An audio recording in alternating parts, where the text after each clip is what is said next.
ನಾನು ನೋಡಿ ತಂದೆ ತಾಯಿಗಳಿಗೆ ಅವಿಧೇಯರಾಗಿ ನಡೀತಿದೆಯಾ? ಎಸ್. ಒಬ್ಬರು ವಯಸ್ಸಾದವ್ರು ನಮ್ಮ ಹತ್ರ ಹೇಳ್ಕೊಂಡು ದುಃಖಪಟ್ಟರು. ಒಬ್ಳು ಮಗಳಿದ್ದಾಳೆ, ಸಾರ್ ಈ ರೀತಿಯೆಲ್ಲ ಇರಬಾರ್ದಮ್ಮ ಅಂತೇಳಿ ನೇಣು ಹಾಕೊಳ್ತೀನಿ ಎದುರಿಸ್ತಾಳೆ ನನಗೆ, ಅದಕ್ಕೆ ನಾನೇನು ಹೇಳ್ತಿಲ್ಲ, ಬಿಟ್ಬಿಡ್ತೀನಿ ಹೆಂಗಾರು ಇರಲಿ ಅಂತೇಳಿ ಅಂತ, ವಿಷ ಕೊಡ್ತೀನಿ ಎದುರಿಸ್ತಾರೆ ಅಂತ. ಅಂದರೆ ಜನರೇಷನ್ ಯಾವ ರೀತಿಯಾಗಿ ಹೋಗ್ತಾ ಇದೆ ನೋಡ್ರಿ. ಇದನ್ನು ಕುರಿತು ಆಗಲೇ ಬರ್ತಿತ್ತು.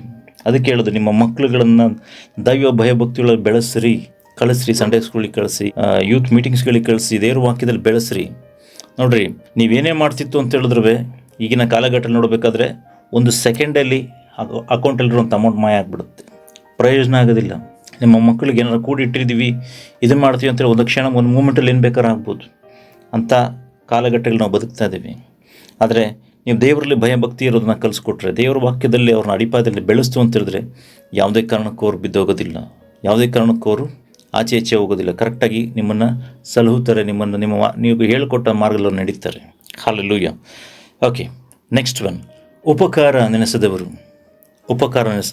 ಅಂದರೆ ಮಾಡಿದಂಥ ಉಪಕಾರಗಳನ್ನು ನೆನೆಸದೇ ಇರುವಂಥವ್ರು. ಒಮ್ಮೆ ಆಲೋಚನೆ ಮಾಡಿ, ನಿಮ್ಮ ಜೀವಿತದಲ್ಲಿ ಎಷ್ಟೊಂದು ಜನಕ್ಕೆಲ್ಲ ಉಪಕಾರ ಮಾಡಿರ್ತೀರ, ಆದರೆ ಎಷ್ಟು ಜನ ನಿಮ್ಮ ಹತ್ರ ಬಂದು ಥ್ಯಾಂಕ್ಸ್ ಅಂತ ಹೇಳಿದ್ದಾರೆ, ಇಲ್ಲಾಂದರೆ ನಿಮ್ಮಿಂದ ಬಹಳ ಉಪಕಾರ ಆಯಿತು ಅಂತೇಳಿ ಎಷ್ಟು ಜನ ಹೇಳಿದ್ದಾರೆ ಅಂತೇಳಿ ಒಮ್ಮೆ ಆಲೋಚನೆ ಮಾಡಿ ನೋಡಿದ್ರೆ ನಿಮಗೆ ಖಂಡಿತವಾಗಿ ಆನ್ಸರ್ ಸಿಗುತ್ತೆ. ಉಪಕಾರವನ್ನು ನೆನೆಸುವಂಥವ್ರು ಬಹಳ ಬಹಳ ಕಡಿಮೆ ಆಗಿದ್ದಾರೆ. ನಿಮ್ಮಿಂದ ಉಪಯೋಗ ಆಗುವಂಥ ಎಲ್ಲ ಕಾರ್ಯಗಳನ್ನು ಮಾಡ್ಕೊಳ್ತಾರೆ, ಆದರೆ ಅದನ್ನು ನೆನೆಸೋದಿಲ್ಲ.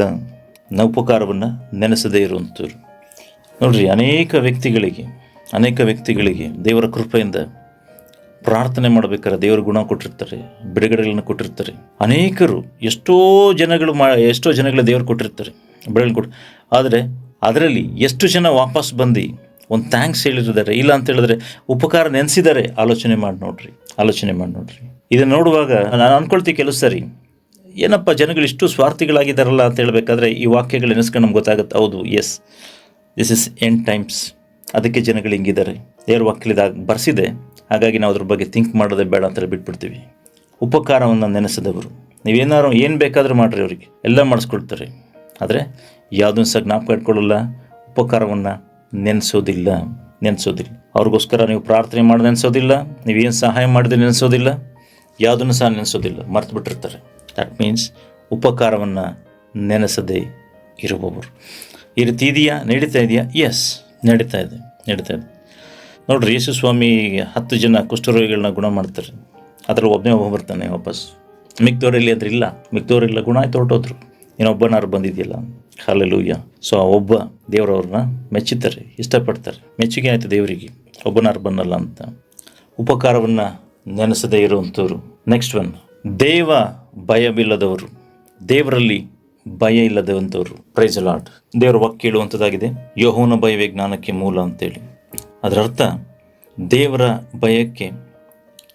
ಭಯ ಏನಿದೆ ಅದು ಜ್ಞಾನಕ್ಕೆ ಮೂಲ ಆಗಿದೆ ಅಂತ ಹೇಳ್ಬಿಟ್ಟು. ಅಂದರೆ ದೇವರ ಭಯ ಇಲ್ಲ ಅಂತ ಹೇಳಿದ್ರೆ ಅದು ಜ್ಞಾನನೇ ಇಲ್ಲ. ದೇವರ ಜ್ಞಾನ ಇಲ್ಲದೆ ಇರುವಂಥವ್ರು. ದೇವ ಭಯ ಯಾಕೆ ಬರೋದಿಲ್ಲ ಅಂತ ನೋಡಬೇಕಾದ್ರೆ, ದೇವರ ಬಗ್ಗೆ ಅವ್ರಿಗೆ ಅರಿವೇ ಇರೋದಿಲ್ಲ. ದೇವರನ್ನು ಕೇವಲ ಏನು ಮಾಡ್ತಾರೆ ಅಂತ ಹೇಳಿದ್ರೆ, ಅವರೊಂದು ಭೋಗದ ವಸ್ತುವಾಗಿ, ಅಂದರೆ ಅವರು ಉಪಯೋಗ ಮಾಡ್ಕೊಳ್ಳುವಂಥ ಒಂದು ವಸ್ತು ಥರ ನೋಡ್ಕೊಳ್ತಾರೆ. ನನಗೆ ಅದು ಬೇಕು, ಇದು ಬೇಕು, ಅದು ಮಾಡು, ಇದು ಮಾಡು. ಭಯ ಭಕ್ತಿ ಇಲ್ಲ. ಅಂದರೆ ಒಟ್ಟಲ್ಲಿ ಏನೋ ಒಂದು ಇವ್ರು ಹೇಳಿದ್ದೆಲ್ಲ ಮಾಡಬೇಕು. ATM ಕಾರ್ಡ್ ಹಾಕಿದ ತಕ್ಷಣ ಪಾಸ್ವರ್ಡ್ ಹೊಡೆದ ತಕ್ಷಣ ದುಡ್ಡು ಬರುತ್ತಲ್ಲ, ಹಂಗೆ ಇವ್ರು ಹೇಳಿದ್ದೆಲ್ಲ ಮಾಡಬೇಕು. ಆದರೆ ದೇವರಲ್ಲಿ ಭಯಭಕ್ತಿ ಇರೋದಿಲ್ಲ. ನಮಗದು ಆಶ್ಚರ್ಯ ಅನ್ಸುತ್ತೆ ನಿಜವಾಗ್ಲೂ. ಈ ರೀತಿಯಾಗಿ ನೋಡಬೇಕಾದ್ರೆ ದೇವರಲ್ಲಿ ಭಯಭಕ್ತಿ ಇಲ್ಲ. ನಿಮ್ಮನ್ನೇ ನೀವು ಹಾನೆಸ್ಟಾಗಿ, ಪ್ರಾಮಾಣಿಕತೆಯಿಂದ ನಿಮ್ಮನ್ನು ನೀವು ಕ್ವಶನ್ ಮಾಡಿ ಕೇಳ್ಕೊಳ್ರಿ, ನಿಮ್ಮನ್ನೇ ಆಲೋಚನೆ ಮಾಡಿ ನೋಡ್ರಿ, ನಿಜವಾಗ್ಲೂ ದೇವರಲ್ಲಿ ಭಯಭಕ್ತಿ ಇದೆಯಾ ಇಲ್ವಾ ಅಂತೇಳಿ.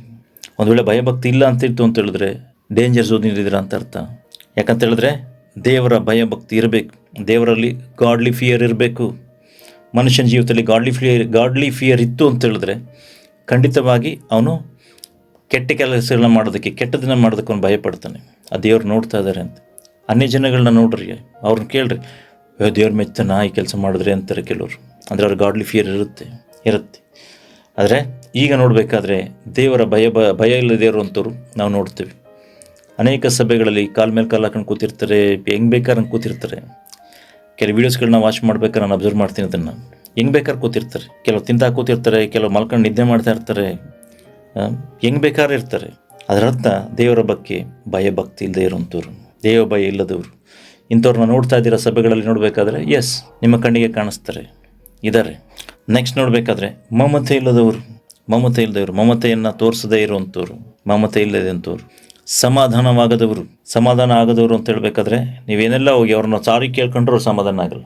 ಅವ್ರನ್ನ ಹೋಗಿ ನೀವು ಸಾರಿ ಕೇಳಿ ದಯವಿಟ್ಟು ಕ್ಷಮಿಸಿ ಅಂತ ಕೇಳಿದ್ರು ಸಮಾಧಾನ ಆಗದೆ ಇರೋವಂಥವ್ರು, ಕ್ಷಮಾಪಣೆಯನ್ನು ಕೊಡದೇ ಇರೋವಂಥವ್ರು, ಕ್ಷಮಿಸದೇ ಇರೋವಂಥವ್ರು, ನಿಮ್ಮ ಜೊತೆ ಸಮಾಧಾನ ಆಗೋದಿಲ್ಲ. ಏನೋ ಬೈ ಮಿಸ್ಟೇಕ್ ಆಯಿತು ಅಂತ ಹೇಳಿದ್ರೆ ಅವ್ರು ಸಮಾಧಾನ ಆಗೋದಿಲ್ಲ. ಇಂಥವ್ರು ನೀವು ನೋಡ್ತಾ ಇದ್ದೀರಾ? ಎಸ್, ನೋಡ್ತಾ ಇದ್ದೀರಾ ಅಂತ ಹೇಳಿದ್ರೆ ಖಂಡಿತವಾಗಿ ಅದರ ಅರ್ಥ ನೀವು ಕಡೆಗಾಲದಲ್ಲಿ ಇರೋದಕ್ಕೆ ಸೂಚನೆಗಳನ್ನು ನೋಡ್ತಾ ಇದ್ದೀರಾ ಅಂತ ಅರ್ಥ. ಇವೆಲ್ಲ ಸೂಚನೆಗಳು, ಇವೆಲ್ಲ ನಡೀತಾ ಇರುವಂಥ ಸಂಗತಿಗಳು. ನೆಕ್ಸ್ಟ್ ನೋಡಬೇಕಾದ್ರೆ ದಮೆ ಇಲ್ಲದವರು, ಅಂದರೆ ಸೆಲ್ಫ್ ಕಂಟ್ರೋಲ್ ಇಲ್ಲದೇ ಇರೋಂಥವ್ರು, ದಮೆ ಇಲ್ಲದೇ ಇರೋಂಥವ್ರು ನಾವು ನೋಡ್ತಾ ಇದ್ದೇವೆ. ನಾವು ಕೆಲವು ಪ್ರಯಾಣ ಕೋರ್ಸ್ಗಳಿಗೋಸ್ಕರ ಕೆಲವೆಲ್ಲ ಸರ್ಚ್ ಮಾಡ್ತಾ ಇರ್ತೀನಿ ನಾನು. ಓಕೆ, ಪ್ರೀಮೆಚ್ಯೂರ್ ಅಂದರೆ ಮದುವೆಗೆ ಮುನ್ನ ಗರ್ಭಧಾರಣೆಯನ್ನು ಮಾಡಿ ಅಬಾರ್ಷನ್ ಅಬಾರ್ಷನ್ ಆಗುವಂಥ ಸಂಗತಿಗಳು ಎಷ್ಟೋ ಸಾವಿರಗಳು ನಡೀತಾ ಇದೆ. ದಟ್ ಮೀನ್ಸ್ ಸೆಲ್ಫ್ ಕಂಟ್ರೋಲ್ ಇಲ್ಲದೆ ಇರುವಂಥ ಕಾರ್ಯಗಳು ಜರುಗುವಂಥದ್ದು, ದಮೆ ಇಲ್ಲದೇ ಇರುವಂಥದ್ದು. ಇದನ್ನು ನೋಡಬೇಕಾದ್ರೆ ನಾವು ನೋಡ್ತಾ ಇದ್ದೇವೆ ಇದು ತುಂಬ ಜಾಸ್ತಿ ಆಗ್ತಾಯಿದೆ. ಪ್ರೀಮೆಚ್ಯೂರ್ ಪ್ರೆಗ್ನೆನ್ಸಿ ಏನಿದೆ ಅಂತೇಳಿ ಅದು ಜಾಸ್ತಿ ಆಗ್ತಾಯಿದೆ. ಸೊ ಮದುವೆಗೆ ಮುಂಚೆನೇ ಗರ್ಭಧಾರಣೆ ಆಗುವಂಥ ಸಂಗತಿಗಳು, ಮಗುವನ್ನು ಅಬಾರ್ಟ್ ಮಾಡುವಂಥ ಸಂಗತಿಗಳು. That means there is no self control. ಅದಕ್ಕೆ ಪೂರಕವಾಗಿ ಏನಾಗ್ತದೆ ಅಂತ ಹೇಳಿದ್ರೆ ಜನರೇಷನ್ ಆ ರೀತಿಯಾಗಿ ಏನಾಗ್ತದೆ ಅಂತ ಹೇಳಿದ್ರೆ ಇದು ಹೊಸ ಜನ್ರೇಷನ್, ಇದು ಲೈಫ್ ಸ್ಟೈಲ್ ಚೇಂಜ್ ಅಂತ ಹೇಳ್ಬಿಟ್ಟು ಏನಾಗ್ತದೆ ಹೇಳೋದಕ್ಕೆ ನೆಪಗಳು. ಅದಕ್ಕೆ ಪೂರಕವಾಗಿ ನಾವು ಹೇಳೋದಲ್ಲ, ಸೈತಾನನು ಎಲ್ಲ ರೀತಿಯಾದ ಈಗ ನೋಡಬೇಕು, ಲಿವಿಂಗ್ ಟುಗೆದರ್ ಯಾರ್ಯಾರ ಜೊತೆ ಬೇಕಾದ್ರೆ ಇರ್ಬೋದು. ಓಕೆ, ಲಿವಿಂಗ್ ಟುಗೆದರ್ ಯಾರ್ಯಾರು ಬೇಕಾದ್ರೆ ಜೊತೆ ಇರಿ, ನೋ ಪ್ರಾಬ್ಲಮ್. ಮದುವೆ ಹಾಕಿಂತ ಮುಂಚೆ ಇರ್ಬೋದಾ? ಇರ್ಬೋದು, ಇದ್ದಾರೆ. ಕೇಳಿದ್ರೆ ಏನು ಹೇಳ್ತಾರೆ ಅಂತ ಹೇಳಿದ್ರೆ, ನೋಡಿ ನಾನೊಂದು ಇದರಲ್ಲಿ ವಿಡಿಯೋ ನೋಡ್ತಾ ಇದ್ದೆ. ಓಕೆ, ಅಂದರೆ ಯಾವ ರೀತಿಯಾಗಿ ಗೊತ್ತಾಗದ ರೀತಿಯಲ್ಲಿ ಇಂಜೆಕ್ಟ್ ಆಗ್ತಾ ಇದ್ದಾರೆ, ಅಂದರೆ ಇಂಜೆಕ್ಟ್ ಮಾಡ್ತಾ ಇದ್ದಾರೆ ಪ್ರಪಂಚಕ್ಕೆ ಮತ್ತು ಯೂತ್ಸ್ಗಳಿಗೆಲ್ಲ ಯಾವ ರೀತಿ ಇಂಜೆಕ್ಟ್ ಮಾಡೋ ಒಂದು ಸ್ಮಾಲ್ ಎಕ್ಸಾಂಪಲ್ ಹೇಳ್ತೀನಿ. ಒಂದು ವೀಡಿಯೋದಲ್ಲಿ ಏನು ಅಂತೇಳಿ ಒಂದು ಇದರಲ್ಲಿ ಕ್ಲಿಪ್ಗಳು ನೋಡ್ತಾ ಇದ್ದೆ. ಒಂದು ಕ್ಲಿಪ್ ನೋಡ್ಬೇಕಾದ್ರೆ ಫೇಸ್ಬುಕ್ನಲ್ಲಿ ಅದರಲ್ಲಿ ಮದುವೆಗಿಂತ ಮುಂಚೆ ದೈಹಿಕವಾದ ಸಂಗತಿಗಳನ್ನ ಟೆಸ್ಟ್ ಅಂತೆ. ಹಂಗಿತ್ತು ಅಂತ ಹೇಳಿದ್ರೆ ಮಾತ್ರ ಮದುವೆ, ಇಲ್ಲಾಂದರೆ ಬೇಡ ಅಂತ ಕ್ಯಾನ್ಸಲ್. ಸೊ ದಟ್ ಮೀನ್ಸ್ ಅದನ್ನು ಯಾವ ರೀತಿಯಾಗಿ ಇದು ಒಳ್ಳೆಯದು ಅಂತೇಳಿ, ಯಾವ ರೀತಿಯಾಗಿ ಅಂದರೆ ಇದು ಒಳ್ಳೆಯದು, ಯಾಕಂದರೆ ಮದುವೆ ಆದಮೇಲೆ ಯಾವ ರೀತಿ ನಾವು ಗೊತ್ತಿಲ್ಲ, ಆದರೆ ಮದುವೆಗಿಂತ ಮುಂಚೆನೇ ಈ ರೀತಿ ಸಂಗತಿಗಳು ನಡೆಯೋದು ಒಳ್ಳೆಯದು ಅನ್ನೋದನ್ನು ತೋರಿಸ್ತಾ ಇದೆ. ಅಂದರೆ ಜನಗಳಿಗೆ ಸ್ಲೋ ಪಾಯ್ಸನ್ ಥರ ಅದನ್ನು ಇಂಜೆಕ್ಟ್ ಮಾಡ್ತಾ ಇದ್ದಾರೆ, ಅದು ಒಳ್ಳೆಯದು ಕೆಟ್ಟದ್ದು ಅಂತ ದೇವ್ರ ವಾಕ್ಯ ಕೇಳುತ್ತೆ. ಓಕೆನಾ? ಸೊ ಮದುವೆ ಆದಮೇಲೆ ಗಂಡು ಹೆಣ್ಣು ಏನಾಗ್ತಾರೆ, ಮದುವೆ ಆದ ನಂತರ ಏನಾಗ್ತಾರೆ, ಮದುವೆ ಆದಾಗ ಅವರು ಒಂದೇ ಶರೀರ, ಅದಕ್ಕಿಂತ ಮುಂಚೆ ಅಲ್ಲ, ಮದುವೆ ಆದಾಗ ಇವರು ಒಂದೇ ಶರೀರ. ಆದರೆ ಇಲ್ಲೇನಾಗ್ತಾ ಇದೆ, ಸೈತಾನ ಏನು ಮಾಡ್ತಾ ಇದ್ದಾನೆ, ಯಾವ ರೀತಿ ಸಂಗತಿಗಳನ್ನ ಇಂಜೆಕ್ಟ್ ಮಾಡ್ತಾ ಇದ್ದಾನೆ, ಸೆಲ್ಫ್ ಕಂಟ್ರೋಲ್ ಇಲ್ಲ. ಗರ್ಭನಿರೋಧಕ ಮಾತ್ರೆಗಳನ್ನ ಎಷ್ಟು ಚಾಕ್ಲೇಟ್ ತಗೊಂಡಾಗ ಈಸಿಯಾಗಿ ತಗೊಂಡು ಒಂದು ಸ್ಟ್ರಿಪ್ ತೊಗೊಂಡು ಹೋಗ್ತಾ ಇದೆ ಒಂದು ಹುಡುಗಿ. ಅಂದರೆ ಯಾವ ರೀತಿಯಾಗಿ ಪ್ರಪಂಚ ಕಡೆಗಾಲದಲ್ಲಿ ಹೋಗ್ತಾ ಇದೆ ಅಂತ ಹೇಳೋದಕ್ಕೆ ಇವೆಲ್ಲ ಉದಾಹರಣೆಗಳು ನಿಮ್ಗೆ ಹೇಳ್ತಾ ಇದ್ವಿ. ಅದಕ್ಕೆ ಹೇಳುವಂಥದ್ದು ಶ್ರಮೆ ದಮೆ ಏನಿದೆ, ಆತ್ಮನ ಫಲಗಳೇನಿದೆ, ಈ ದಮೆ ಅಂತ ಹೇಳಿದ್ರೆ ಅದನ್ನೇ ಸೆಲ್ಫ್ ಕಂಟ್ರೋಲ್. ಈ ಸೆಲ್ಫ್ ಕಂಟ್ರೋಲ್ ಇರಲೇಬೇಕು. ಯಾಕಂತ ಹೇಳಿದ್ರೆ ದೇಹಕ್ಕೆ ವಿರುದ್ಧವಾಗಿ ಆತ್ಮಕ್ಕೆ ವಿರುದ್ಧವಾಗಿ ದೇಹ ಹೋರಾಡ್ತಾ ಇರುತ್ತೆ. ಸೊ ಈ ದಮೆ ಇಲ್ಲ ಅಂತ ಹೇಳಿದ್ರೆ ಈ ರೀತಿ ಕಾರ್ಯಗಳನ್ನ ಬಹಳ ಸುಲಭವಾಗಿ ಮಾಡ್ತಾರೆ. ಈ ರೀತಿಯಾಗಿ ಮಾಡುವಂಥವ್ರು ಹೆಚ್ಚಾಗ್ತಾ ಇದ್ದಾರೆ. ಅದಕ್ಕೆ ಪೂರಕವಾಗಿ ಏನು ಚಲನಚಿತ್ರಗಳಿರ್ಬೋದು, ಪೂರಕವಾಗಿ ನಡೆಯುವಂಥ ಘಟನೆಗಳಿರ್ಬೋದು, ಇವೆಲ್ಲ ಏನಾಗ್ತದೆ, ಅವ್ರನ್ನ ನಿಧಾನವಾಗಿ ಎಳಿತಾ ಇದೆ, ಸ್ಲೋ ಪಾಯ್ಸನ್ ಥರ ಎಳ್ಕೊಳ್ತಾ ಇದೆ, ಅವ್ರಿಗೆ ಮ್ಯಾಗ್ನೆಟ್ ಥರ ಅಟ್ರಾಕ್ಟ್ ಮಾಡ್ತಾ ಇದೆ. ದಟ್ ಮೀನ್ಸ್ ಇವೆಲ್ಲ ಡೇಸ್ಗಳಲ್ಲಿ ಏನು ಕಡೆ ದಿನಗಳಿರುವಂಥ ಸೂಚನೆಗಳಾಗಿ ಜರುಗುವಂಥದ್ದಾಗಿದೆ. ಇದು ಹೆಚ್ಚಾಗಿ ನಡೆಯುವಂಥದ್ದಾಗಿದೆ. ನಡೀತಾ ಇದೆ. ಅದು ನಡೀತಾ ಇದೆ, ಭಾಳ ಹೆಚ್ಚು ನಡೀತದೆ. ಅಂದರೆ ನೀವು ಸ್ಟ್ಯಾಟಿಸ್ಟಿಕ್ಸ್ ನೋಡಿದ್ರೆ, ಡೇಟಾ ನೋಡ್ತು ಅಂತೇಳಿ ನಿಮ್ಗೆ ಅರ್ಥ ಆಗುತ್ತೆ. ನಾವು ಅನೇಕ ವಿಷಯಗಳಲ್ಲಿ ನಾವು ನೋಡ್ತೀವಿ, ಹಸುವಿನಿಂದ ಸಾಯೋದಕ್ಕೆ, ಹಸುವಿನಿಂದ ಜನಗಳು ಒಂದು ಹೊತ್ತಿನ ಊಟಕ್ಕೆ ಹಸುವಿನಿಂದ ಅನೇಕ ಜನಗಳು ಸಾಯ್ತಾರೆ. ಸ್ಟ್ಯಾಟಿಸ್ಟಿಕ್ಸ್ ಎಲ್ಲ ಚೆಕ್ ಮಾಡ್ತಾ ಇರ್ತೀವಿ ನಾವು, ಅಂದರೆ ಪ್ರೇಯರ್ ರಿಕ್ವೆಸ್ಟ್ಗೋಸ್ಕರ ನಾವು ಇದನ್ನೆಲ್ಲ ಸರ್ಚ್ ಮಾಡ್ತೀವಿ. ಸೊ ಅವಾಗೆಲ್ಲ ನಾವು ಚೆಕ್ ಮಾಡಬೇಕು, ನಮ್ಗೆ ಆಶ್ಚರ್ಯ ಅನಿಸುತ್ತೆ, ದೇವರಿಗೆ ಎಷ್ಟು ಸ್ತೋತ್ರ ಹೇಳಿದ್ರು ಸಾಲದು, ಯಾಕಂದರೆ ದೇವರೇ ನಮ್ಮನ್ನು ಸುಸ್ಥಿತಿಲಿ ಇಟ್ಟಿದ್ದೀರಾ, ದೇವ್ರಿಗೆ ಸ್ತೋತ್ರ ಅಂತೇಳಿ ಹೇಳ್ತೀವಿ. ನಾವು ನೋಡ್ತೀವಿ ಸೆಲ್ಫ್ ಕಂಟ್ರೋಲ್ ಇರದೇ ಇರುವಂಥದ್ದು. ದಮ್ಮೇಲಿದವರು ಹೆಚ್ಚಾಗ್ತಾ ಇದ್ದಾರೆ.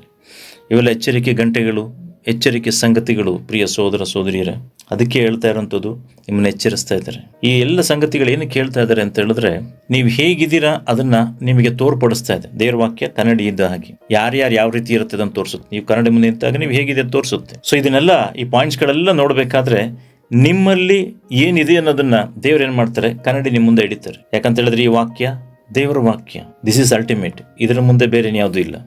ಪ್ರಪಂಚದಲ್ಲಿ ನಿಮಗೆ ಸಾವಿರಾರು ಪುಸ್ತಕಗಳು ಸಿಗುವಂಥದ್ದಾಗಿದೆ, ಲಕ್ಷಾಂತರ ಪುಸ್ತಕಗಳು ಸಿಗುವಂಥದ್ದಾಗಿದೆ. ಲಕ್ಷಾಂತರ ಪುಸ್ತಕಗಳು ಓದಿದ್ರು ಜನ ಬದಲಾಗಲ್ಲ, ದೇವರಿಗೆ ಸ್ತೋತ್ರ. ದೇವರ ವಾಕ್ಯವನ್ನು, ಬೈಬಲ್ನ ಓದುವಾಗ, ದೇವರ ವಾಕ್ಯಗಳನ್ನು ಓದುವಾಗ ಬದಲಾಗಿರುವಂಥರು ಕೋಟಿಗಟ್ಟಲೆ ಜನ ಇದ್ದಾರೆ. ಪ್ರಿಯ ಸೋದರ ಸೋದರಿ, ಬೈಬಲ್ ಜೀವಿತವನ್ನು ಬದಲಾಯಿಸುವಂಥದ್ದಾಗಿದೆ. ಹಲ್ಲೆಲೂಯ. ನಾವು ನೋಡ್ತೇವೆ ಬೈಬಲ್ ಈ ವಾಕ್ಯಗಳೇನಿದೆ, ಈ ವಾಕ್ಯಗಳು ನಿಮ್ಮ ಮುಂದೆ ಬರುವಾಗ, ನಿಮ್ಮ ಮುಂದೆ ಇಡುವಾಗ ಅದು ಕನ್ನಡಿಯಾಗಿ ನಿಮಗೆ ಗೋಚರವಾಗುವಂಥದ್ದಾಗಿದೆ.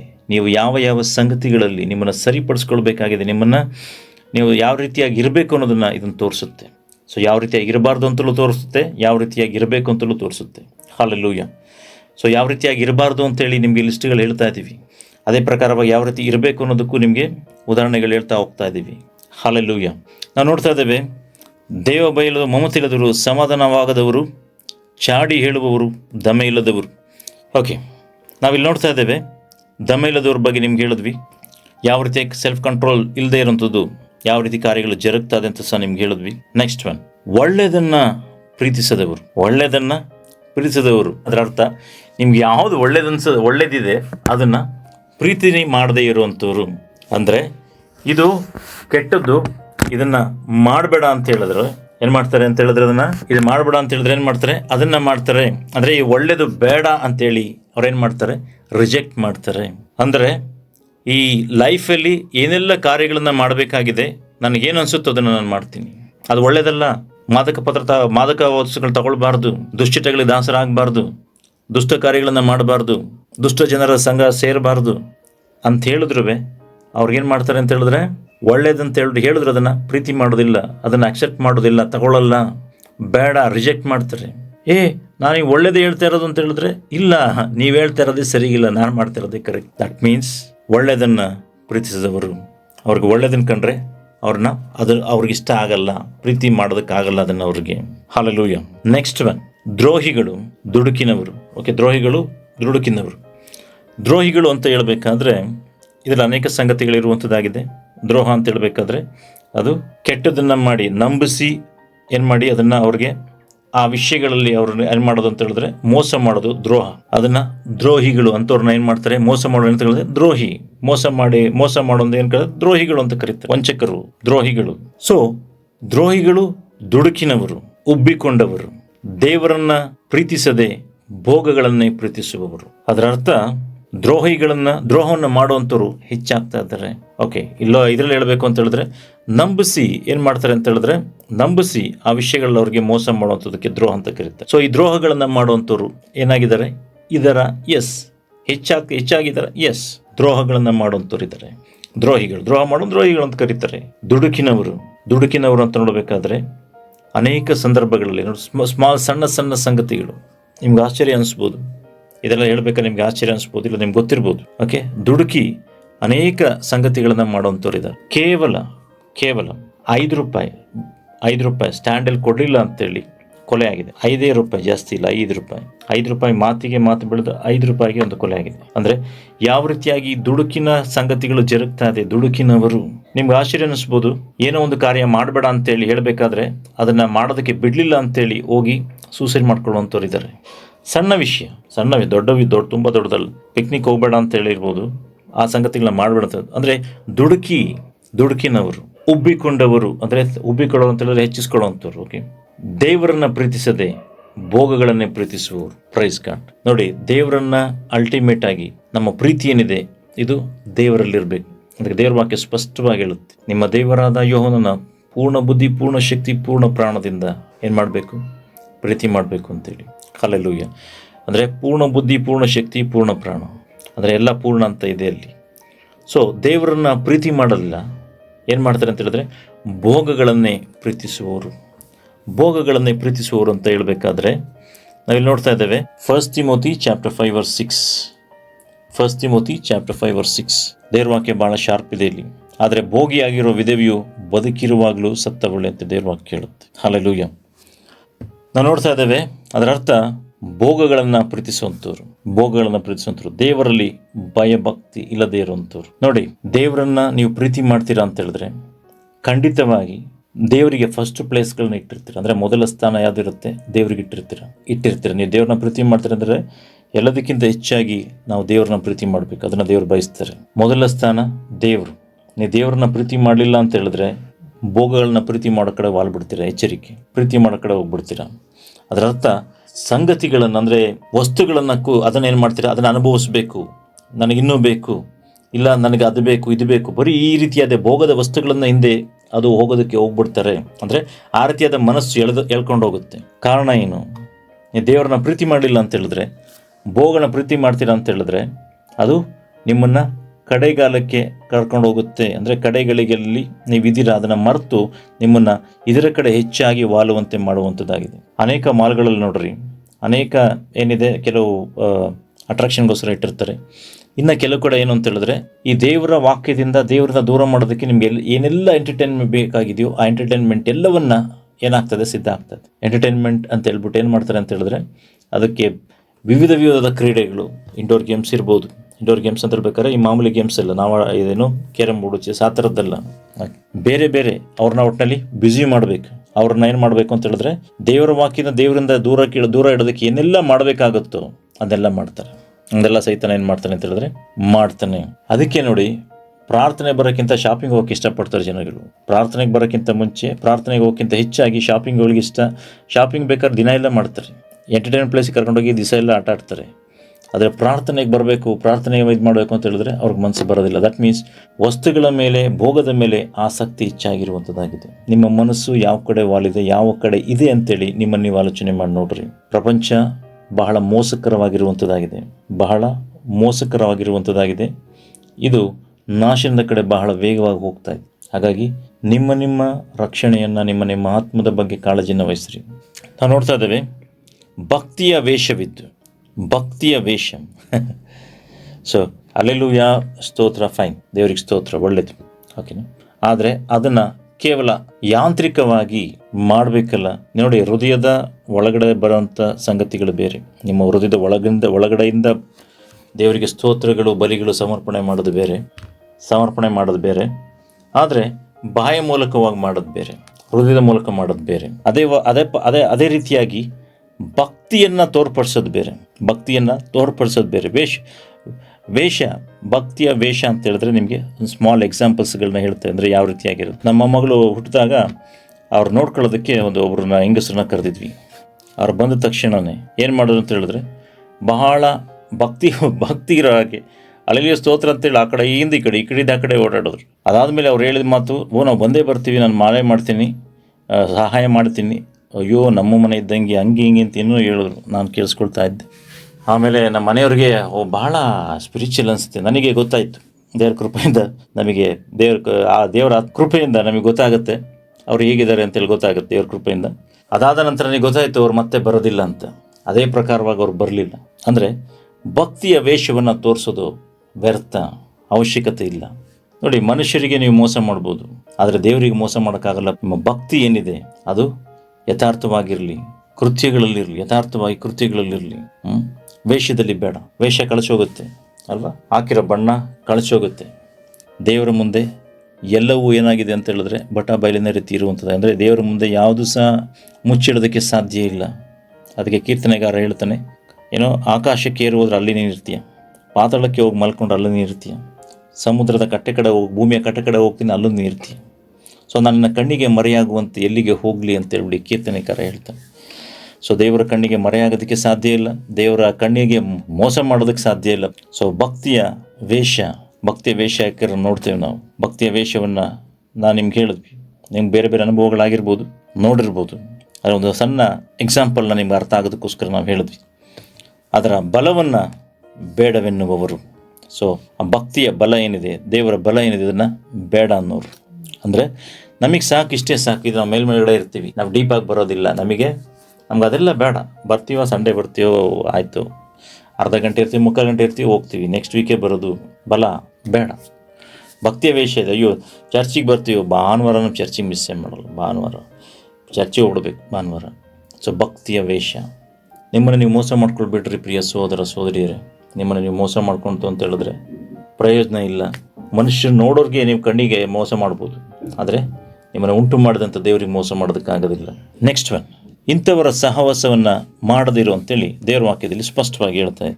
ಮಾಡಬೇಡ, ಮಾಡದೇ ಇರುವಂಥ ದೇವ್ರ ವಾಕ್ಯ ಹೇಳುತ್ತೆ. ಸೊ ಅದರ ಅರ್ಥ ನೀವು ಹೇಳೋದು ನೋಡ್ತು ಅಂತ ಹೇಳಿದ್ರೆ, ಈ ಪ್ರಪಂಚದಲ್ಲಿ ನಾವಿರಬಾರ್ದು, ಪರಲೋಕದಲ್ಲೇ ಇರಬೇಕಿತ್ತವರೆಲ್ಲ ಸಿಗಬೇಕು ಅಂತೇಳಿ ಹೇಳ್ತಾರೆ ಅಲ್ಲ, ಕರೆಕ್ಟ್ ತಾನೆ? ಅದಕ್ಕೆ ದೇವ್ರ ವಾಕ್ಯದಲ್ಲಿ ಸ್ಪಷ್ಟವಾಗಿ ಬರೆದಿದೆ, ಅದು ನಾವು ಸರಿಯಾಗಿ ಅರ್ಥ ಮಾಡ್ಕೊಳ್ಳಿ. ಸಹವಾಸ ಬೇರೆ, ಸಂಭಾಷಣೆ ಬೇರೆ. ಸಂಭಾಷಣೆ ಅಂತ ಹೇಳಿದ್ರೆ ಮಾತಾಡ್ತೀರ ಅಷ್ಟೇ, ಮಾತಾಡೋದು ಬೇರೆ. ಆದರೆ ಸಹವಾಸ ಮಾಡಬಾರ್ದು. ನಾವು ನಿಮ್ಗೆ ಹೇಳಿದ್ವಿ ಸಂಘದಲ್ಲಿ ಕೆಟ್ಟ ಅಂತ. ಸೊ ಹಾಗಾಗಿ ನಾವು ಒಂಥರ ಜೊತೆ ಇತ್ತು ಅಂತ ಹೇಳಿದ್ರೆ ಏನಾಗುತ್ತೆ, ಅದು ನಮ್ಮ ಮೇಲೆ ಇಂಪ್ಯಾಕ್ಟ್ ಆಗುತ್ತೆ. ಅಂದರೆ ಅದು ಅವರ ಸ್ವಭಾವ ಗುಣಗಳು ಇಲ್ಲ ಅಂತ ಹೇಳಿದ್ರೆ ಅವರು ಮಾಡೋದನ್ನು ನೋಡಿ ನಾವು ಅದಕ್ಕೆ ಏನಾಗ್ತೀವಿ, ಪ್ರೇರೇಪಣೆ ಆಗ್ಬೋದು ನಮಗೂ. ಇಲ್ಲ ನಾವು ಅದಕ್ಕೆ ಏನಾಗ್ಬೋದು ಅಂತ ಹೇಳಿದ್ರೆ ಅದನ್ನು ನೋಡಿ ಮಾಡ್ತಾ ಇದ್ದಾರಲ್ಲ ನಾವು ಮಾಡ್ಬೋದು ಅಂತೇಳಿ ಕೆಲವು ಮಾನಸಿಕವಾಗಿ ಅಷ್ಟು ಸ್ಟ್ರಾಂಗ್ ಇಲ್ಲದೆ ಇರೋಂಥವ್ರು, ಇಲ್ಲಾಂದ್ರೆ ಆತ್ಮಿಕವಾಗಿ ದೃಢವಿಲ್ಲ ಅಂತ ಹೇಳಿದ್ರೆ ಈಸಿಯಾಗಿ ಡಿಸೀವ್ ಆಗೋಂಥ ಅವಕಾಶಗಳೆಲ್ಲ ಇದೆ. ಅದಕ್ಕೆ ಸ್ಪಿರಿಚುವಲ್ ಸೆನ್ಸಿಟಿವಿಟಿ ಭಾಳ ಮುಖ್ಯ. ಅದಕ್ಕೆ ಹೇಳೋದು ಆತ್ಮಿಕವಾದಂಥ ಸೂಕ್ಷ್ಮ ಗ್ರಾಹಿಗಳೇನಿದೆ ಅದು ಬಹಳ ಮುಖ್ಯ. ಅದಿದ್ರೆ ಮಾತ್ರ ಅರ್ಥ ಆಗುತ್ತೆ. ದೇವ್ರ ವಾಕ್ಯ ಹೇಳ್ತಾ ಇದೆ, ಕಡೆಗಾಲದಲ್ಲಿ ಕಠಿಣ ಕಾಲಗಳು ಬರುತ್ತೆ ತಿಳ್ಕೊ. ಕಾಲಗಳು ಯಾವುದೇ ಅದು ಯಾವ ರೀತಿಯಾಗಿರ್ತಾರೆ ಮನುಷ್ಯರು ಅಂತೇಳಿ ಈ ಲಿಸ್ಟ್ ಹಾಕಿದರೆ ನಾವು ಲಿಸ್ಟ್ ಹೇಳಿದ್ವಿ. ಮನುಷ್ಯರು ಸ್ವಾರ್ಥ ಚಿಂತಕರಾಗಿದ್ದಾರ. ಎಸ್, ಕೆಲಸ ಮಾಡೋ ಸ್ಥಳಗಳಿರ್ಬೋದು, ನೀವು ಕೆಲಸ ಮಾಡೋಂಥ ಯಾವ ಸ್ಥಳಗಳು ಬೇಕಾದ್ರೆ ಇರ್ಬೋದು, ಆಯಿತಾ, ಆಫೀಸ್ಗಳು, ಏನೋ ಫ್ಯಾಕ್ಟ್ರಿಗಳಿರ್ಬೋದು, ಹಾಸ್ಪಿಟಲ್ಸ್ ಇರ್ಬೋದು. ಒಬ್ಬರನ್ನು ತುಣಿದಾರು ಸರಿ ಮೇಲ್ಗಡೆ ಬರ್ತೀವಿ. ನಾನು ಇರಬೇಕು ಮುಂಚೆ, ನಾನು ಅನ್ನೋದು ಬಂದಿದೆ ಅಲ್ಲ, ಸ್ವಾರ್ಥ ಚಿಂತಕರು, ಹಣದಾಸೆ. ಇವರು ಹಣದಾಸೆ, ಹಣ ಸಿಗುತ್ತೆ, ಹಣ ಬರುತ್ತೆ, ಏನು ಬೇಕಾದ್ರೂ ಮಾಡ್ತಾರೆ. ಬಡಾಯಿ ಕೊಚ್ಚುವವರು, ನಿಮ್ಗೆ ಹೇಳಿದ್ವಿ ಬೂಸ್ಟಪ್ ಮಾಡ್ಕೊಳ್ಳೋವಂಥವ್ರು, ಬೂಸ್ಟಪ್ ಹೇಳ್ಕೊಳ್ಳೋವಂಥವ್ರು. ಅಹಂಕಾರಿಗಳು, ದೂಷಕರು, ತಂದೆ ತಾಯಿಗಳ ಅವಿಧಿಯರು, ಉಪಕಾರನಿಸಿದವರು, ದೇವ ಭಯ ಇಲ್ಲದವರು, ಮಮತೆ ಇಲ್ಲದವರು, ಸಮಾಧಾನವಾಗದವರು, ಚಾಡಿ ಹೇಳುವವರು, ದಮೆ ಇಲ್ಲದವರು, ಉಗ್ರತೆಯುಳ್ಳವರು, ಒಳ್ಳೆಯದನ್ನು ಪ್ರೀತಿಸದವರು, ದ್ರೋಹಿಗಳು, ದುಡುಕಿನವರು, ಉಬ್ಬಿಕೊಂಡವರು, ದೇವರನ್ನು ಪ್ರೀತಿಸದೆ ಭೋಗಗಳನ್ನು ಪ್ರೀತಿಸುವವರು, ಭಕ್ತಿಯ ವೇಷವಿದ್ದು ಅದರ ಬಲವನ್ನು ಬೇಡವೆನ್ನುವವರು ಆಗಿರು. ಇಂಥವರ ಸಹವಾಸವನ್ನು ಮಾಡಿದರು. ದೇವರ ವಾಕ್ಯದ ಅನುಸಾರವಾಗಿ ದೇವರ ವಾಕ್ಯ ಏನು ಹೇಳುತ್ತೆ ಅದನ್ನು ನಮಗೆ ಬೋಧನೆ ಮಾಡಿದ್ದೇವೆ. ಕಡೆ ದಿನಗಳಲ್ಲಿ ಈ ಕಠಿಣ ಕಾಲ ಬರುತ್ತೆ, ದೇವ್ರ ವಾಕ್ಯ ಹೇಳ್ತಾ ಇದೆ. ತಿಳ್ಕೊ ಫಸ್ಟೇ ನಿಮಗೆ ಎಚ್ಚರಿಕೆಯನ್ನು ಸಹ ಕೊಡ್ತಾ ಇದೆ. ಈಗ ಇದೆಯಾ ಕಠಿಣ ಕಾಲದಲ್ಲಿ ಹೋಗ್ತಾ ಇದೆ, ಎಲ್ಲ ಸನ್ನಿವೇಶಗಳು ನೋಡಬೇಕಂದ್ರೆ, ಎಲ್ಲ ಸಂಗತಿಗಳು ನೋಡಬೇಕಾದ್ರೆ ಇದೆಲ್ಲ ನಡೀತಾ ಇದೆಯಾ? ಎಸ್, ನಡೀತಾ ಇದೆ. ದಟ್ ಮೀನ್ಸ್ ನೀನು ಕಡೆ ದಿನಗಳಲ್ಲಿ ಇದೆಯಾ, ಕಠಿಣ ಕಾಲದ ಬರುವಂಥದ್ದಿದೆ, ನೀನು ಎಚ್ಚರಿಕೆ ಆಗಿರು, ಅದನ್ನು ತಿಳ್ಕೊ ಅಂತೇಳಿ ಈ ವಾಕ್ಯದಲ್ಲಿ ಬರೆಸಿದೆ. ಪ್ರಿಯ ಸೋದರ ಸೋದರಿ, ದೇವರು ಈ ವಾಕ್ಯಗಳ ಮುಖಾಂತರವಾಗಿ ನಿಮ್ಮನ್ನು ಆಶೀರ್ವಾದ ಮಾಡಲಿ. God bless you.